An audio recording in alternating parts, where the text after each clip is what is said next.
I always thought, well, love can overcome. And, sometimes it didn't really work out, but, we stuck with it. I never had the sense that they would put me in prison for the rest of my life. That would basically be a death sentence.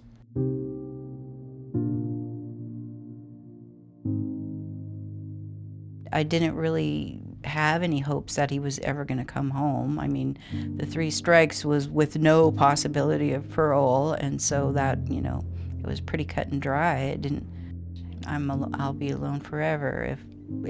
That's what went through my head. It didn't seem real. When I looked in the mirror and I thought to myself, you know what?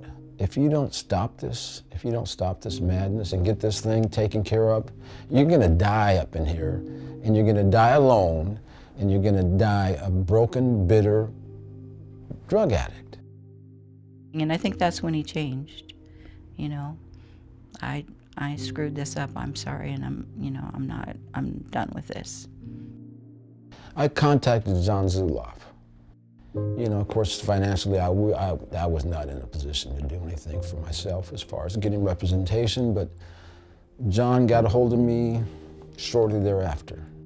I immediately knew when I met Dwight that he was the right client for me and the Seattle Clemency Project to represent. He had served 24 years in prison, and he had really used the time that he'd been in prison to think about how he could be a better person and to try to be a better person. When we first met, I said to him, the good news is you have a lawyer who's going to work really, really hard for you, but the bad news is I've never done one of these and I don't know how to do it. And he said, we'll figure this out together. And that's what we did. The fact that somebody cared, the fact that somebody was willing to do what I couldn't do for myself, which was fight. So it mattered like night and day, The lights were coming on. A small number of applicants are granted a hearing. If you're granted a hearing, you prepare for the hearing and you make a presentation in front of the Clemency and Pardons Board, and the board decides that day, it's very dramatic, what their recommendation is going to be. It was one of the most high-pressure, scary hearings that I've ever done, because I truly felt that someone's life was at stake. Dwight had been away from his family for 24 years, and this was his chance to get out. It is a vote of 4-0 recommendation to the governor that he grant this petition. Sir, I wish you the best of luck. Thank you.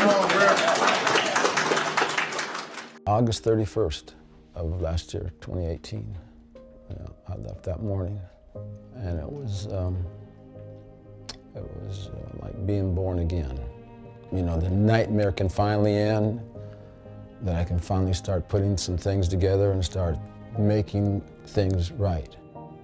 The Dwight today is an open book. He's being honest, upfront about everything that happened, and he's not making excuses. The best part of being home is being here with my wife.